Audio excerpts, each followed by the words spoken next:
Thank you for the invitation to speak today. I am here to talk about diagnosis and routine management of cirrhosis. We'll start off with a case of a real patient, RR. He's 62 years old. He's male and referred to you for a workup of abnormal liver enzymes. He has obesity, type 2 diabetes, hypertriglyceridemia, the metabolic syndrome that is today way too common. He drinks 1 glass of wine a week, so nothing excessive. His BMI is 34, and on exam, you do not see any jaundice, spider angiomata, edema, or pulmonary edema, or any other signs of advanced liver disease. So we review the laboratory data. He does have poorly controlled diabetes with an A1C of 9.6. His creatinine is 0.8. ALT and AST are elevated at 62 and 44. And the review of his historic labs, as you go back in the trend, shows that his ALT has been ranging between 48 and 63, and AST between 38 and 51 for at least several years. His platelet count is normal. His INR and albumin are also normal. So his synthetic function is normal. You do a complete workup for elevated liver enzymes, including viral hepatitis serologies, autoimmune liver disease workup, and those were all negative. His ferritin was elevated, but his transferrin saturation was less than 45%. He had an ultrasound 11 years ago showing fatty infiltration of the liver. His last abdominal imaging was 3 years ago, and it was an MRI that again showed fatty infiltration of the liver, and you look for any signs of portal hypertension, and on that MRI, his spleen was reported to be a normal size. There was no ascites, nothing else suggesting end-stage liver disease. So your impression is a 62-year-old male with obesity and metabolic syndrome with chronically abnormal liver enzymes, likely due to, as we call it now, MASLD, and previously called NAFLD. There was no clinical, laboratory, or imaging signs of cirrhosis. He is counseled to lose weight appropriately. And, the question you have is he at risk of having cirrhosis? How do you assess for cirrhosis? And what is the follow-up for a patient like this? So the talk will go over risk factors for cirrhosis, diagnosis of cirrhosis, and routine management of cirrhosis. So cirrhosis is the common endpoint of all chronic liver diseases. It is the replacement of liver by fibrosis. So all chronic liver diseases have chronic inflammation in the liver, leading to accumulation of fibrosis. And when the fibrosis has accumulated to a point where it's infiltrating the whole liver and the liver is replaced by fibrosis, that is what we call cirrhosis. And it is the common pathway to liver-related morbidity and mortality, meaning that once someone has developed cirrhosis, their risk for liver-related morbidity and mortality goes way up. I am taking this figure from Arroyo et al. That shows the progression of chronic liver disease. You have the pre-cirrhotic disease, which is 10 to 35 years of chronic inflammation. During this period of time, there's inflammation, and it's largely asymptomatic. Patients do not feel anything with chronic inflammation in the liver. And that progresses to cirrhosis, where you have replacement of the liver by fibrosis. And in the early stages, we call it compensated cirrhosis. And usually someone can stay in compensated cirrhosis for 10 to 15 years. Again, this is a sort of dynamic process. So if you address the underlying etiology of liver inflammation, the fibrosis can reverse. If you have even worse inflammation, the progression can be faster. And then from compensated cirrhosis, where someone is still asymptomatic, you then start to develop symptoms of decompensation or signs of decompensation, which is ascites, gastrointestinal hemorrhage, encephalopathy, and more prone to bacterial infection. And those are all signs of what we call liver failure. And once someone develops decompensated cirrhosis, their 5-year survival rate plummets quite a bit. We have different terms, which is when we say acute on chronic liver failure, it is someone with underlying cirrhosis, and there's some inciting event, usually an infection, that causes acute decompensation organ failure. And, once you get to decompensated cirrhosis, as we said, the mortality rate goes way up, and you either die or you get a liver transplant. So ideally, we want to diagnose this earlier. If we want to diagnose, ideally in the pre-cirrhotic disease state, where we fix the inflammation and we prevent progression to cirrhosis, and we actually achieve reversal of fibrosis. And even in the compensated cirrhosis stage, if we can treat the underlying etiology, we can prevent decompensation. Now, risk factors for cirrhosis, like we said, all patients with chronic liver diseases should be evaluated for cirrhosis. If you had chronic inflammation, that is the risk factor. You can progress on to cirrhosis. So you do need to screen these patients for cirrhosis. The main challenge is that there are a lot of patients with chronic liver diseases not yet diagnosed. If you are seeing someone for iron deficiency anemia or abdominal pain, and you notice risk factors for chronic liver disease, and those patients screen for fibrosis or cirrhosis. I'm making this appeal because those are some points where they are seeing a physician, and that is a chance to pick up liver disease earlier rather than later.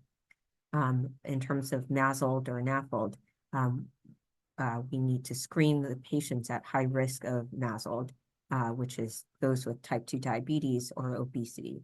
The American Diabetes Association does recommend routine screening at baseline and yearly of patients with type 2 diabetes for fibrosis from fatty liver disease.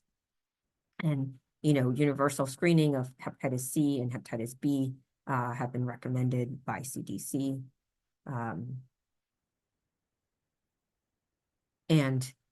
Moving on to the diagnosis of cirrhosis, there is now currently available a large number of non-invasive tests. Some are serum-based and some are elastography-based.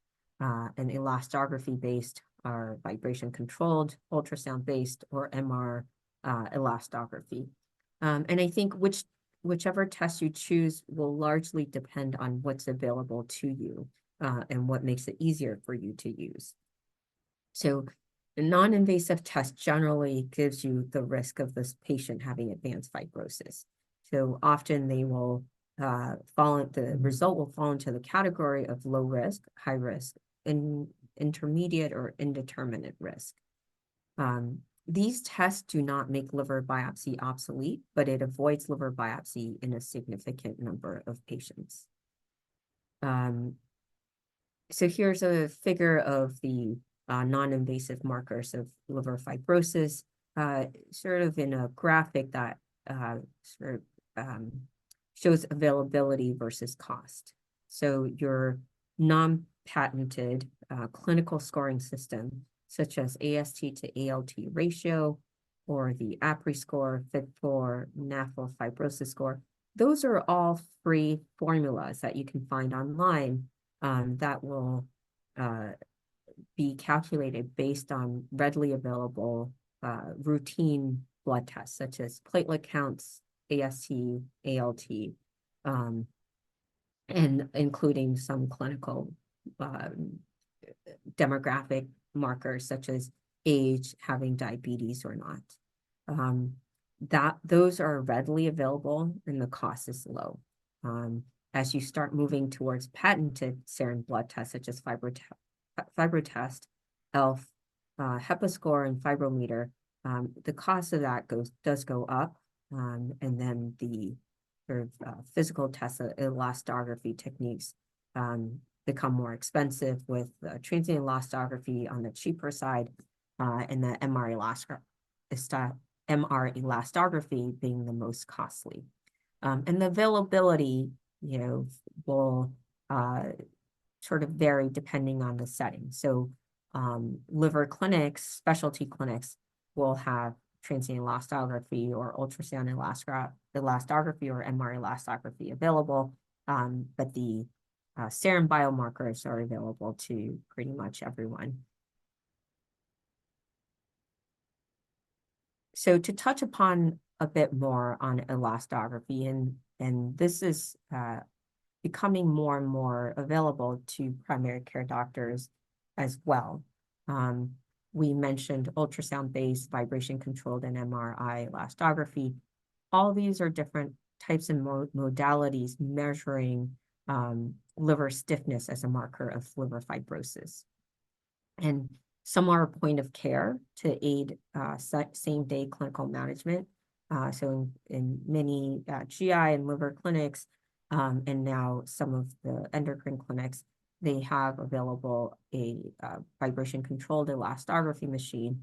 The patient gets evaluated, has a score, and to risk assess them, and we can discuss management based on that score on the same day. And again, which one you use depends on what's readily available to you. So FibroScan is a vibration-controlled elastography test that we use very commonly, and there are different cutoffs. I'm going to show you some of the cutoffs here for stage of fibrosis. They do vary by etiology of liver disease, but I would say for generally roughly to the cutoff for stage 3 to 4 or advanced liver disease is roughly about 10, and then for cirrhosis, roughly about 12. I just want to also point out, and this is an important point, is that normal ALT does not exclude cirrhosis. So when we are trying to assess someone who has had chronic inflammation in the liver, which is a risk factor for cirrhosis, and we want to see if they have cirrhosis, a ALT in the black range or in the normal range does not exclude cirrhosis. Most lab normal ALT range are inaccurate, and I would say that the true normal ALT is less than 19 for women and less than 30 for men. This has been shown over and over again for different chronic liver disease states. And normal, therefore the normal ALT, and I put in quotation mark as these lab ranges are inaccurate, does not preclude liver disease or liver fibrosis. Also, ALT can normalize after progression to cirrhosis. ALT is reflective of enzyme release from the liver hepatocytes when they're inflamed. And so when the liver is replaced by fibrosis and there aren't too many healthy liver cells to release the enzymes, it can be what we call burnt out liver, and the ALT can actually normalize. Here is a patient who is a 60-year-old female with type 2 diabetes, and you will see that her ALT and AST have been chronically elevated. The purple is the AST and the dark blue is ALT. And the red line I have put in as the quote unquote upper limits of normal set by the lab range. And she eventually, for ALT, AST, if you see, come down to below the upper limits of normal. And the AST and ALT ratio also reverses, becoming AST greater than ALT. This is where she was found to have varices on an EGD. This patient had underwent EGD and colonoscopy multiple times for iron deficiency anemia. The liver enzymes were noted and attributed to fatty liver disease, but there was no fibrosis staging until she came and had another endoscopy for iron deficiency anemia again, and varices were seen, and then at that point she was referred to the liver center. Here is another patient who is a 57-year-old female with type 2 diabetes, not well controlled, with A1C of 8.9 and a BMI of 31. So her risk factors for MASLD, MASH was the type 2 diabetes and obesity. She previously had some elevated liver enzymes, then subsequently they were elevated, but quote unquote normal according to the lab range. And if you remember, we had said normal liver enzymes for female is ALT less than 19 or less. And so she is in the abnormal range, but normal based on the lab range here. I went to give a talk to the primary care group about needing to screen type 2 diabetes for significant fibrosis using FibroScan or some other sort of fibrosis staging.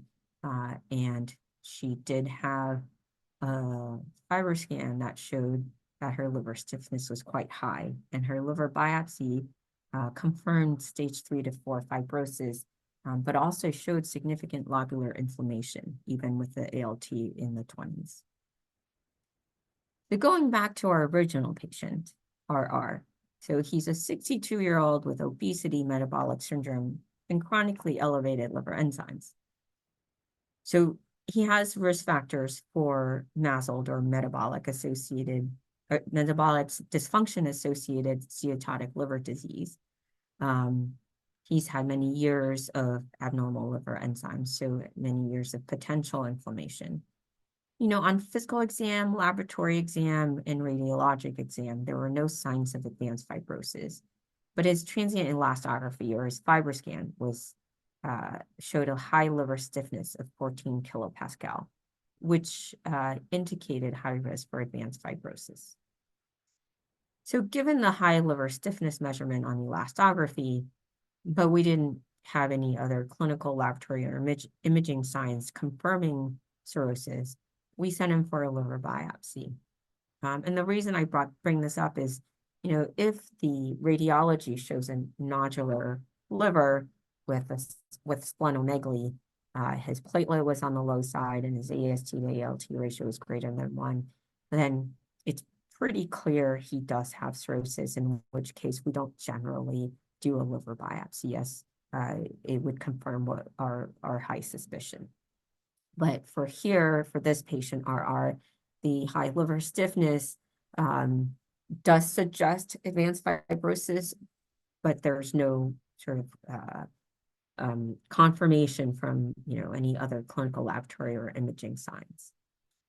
So during the ultrasound guided biopsy, they did see a 2.5 centimeter focal mass. The follow-up MRI showed characteristics confirming hepatocellular carcinoma. And the liver biopsy did show steatohepatitis and confirmed that the patient had cirrhosis. And so sort of going on to routine management of cirrhosis, now that we've diagnosed our patient with cirrhosis, we've done the non-invasive fibrosis testing, we've gone on to confirm the diagnosis of cirrhosis with liver biopsy. Now, how do we manage patients that we have diagnosed with cirrhosis? Well, number one, we really need to treat underlying cause of inflammation. As I said before, this is a very dynamic process. We have the usual progression if there is ongoing inflammation of going from pre-cirrhotic disease to compensated cirrhosis, to decompensated cirrhosis, and then to death. But if we treat the underlying cause of inflammation, we are trying to turn back the trajectory. So patients with decompensated cirrhosis with treatment can't get recompensated, and those with compensated cirrhosis can have fibrosis reversal. And it does take time, but they can reverse their fibrosis and reverse the cirrhosis. We need to monitor for decompensation. So patients with cirrhosis who are not yet decompensated, we are seeing them at least twice a year to monitor for development of ascites, GI hemorrhage, infection, and encephalopathy. Those portend worse prognosis. And we need to screen for hepatocellular carcinoma and varices. So hepatocellular carcinoma is a well-known complication of cirrhosis. It is the sixth most common cancer. The incidence in the US has increased over threefold in the past few decades. It is the second most common cause of cancer-related death worldwide, with an overall 5-year survival of about 15%. The prognosis is tightly linked to tumor stage, and early stage hepatocellular carcinoma can undergo curative treatment with 5-year survival rates of greater than 70%. And the reason the overall mortality of HCC is so high is because advanced hepatocellular carcinoma has a low survival and is typically less than 1 or 2 years, depending on underlying tumor burden, liver function, and performance status. And most patients with hepatocellular carcinoma are presenting at an advanced stage and receive either no treatment or only palliative treatment, which speaks to the gap in those who need to be screened and the actual screening that is being performed. So estimates of annual incidence among patients with cirrhosis range from 1 to 8%. When I counsel patients, I roughly estimate it's about 5% per year, which is a little bit easier to understand. Lifetime incidence in patients with cirrhosis may be as high as 32%. And the AASLD guideline is for liver imaging, either ultrasound, CT, MRI, plus or minus alpha fetoprotein every 6 months. And there was a French cohort study showing adherence to these guidelines for screening correlates with improved survival. Unfortunately, adherence to surveillance guidelines are poor, 12 to 18%. It does go up to 47 to 51% when the patients are followed in GI clinic. So the key points for hepatocellular carcinoma, patients with cirrhosis have up to a 32% lifetime incidence of hepatocellular carcinoma. Hepatocellular carcinoma is associated with high cancer mortality because most patients are diagnosed late. Early stage hepatocellular carcinoma is curable. Adherence to hepatocellular carcinoma surveillance guidelines remain poor. And going back to that, and I think that the reasons for this is complex.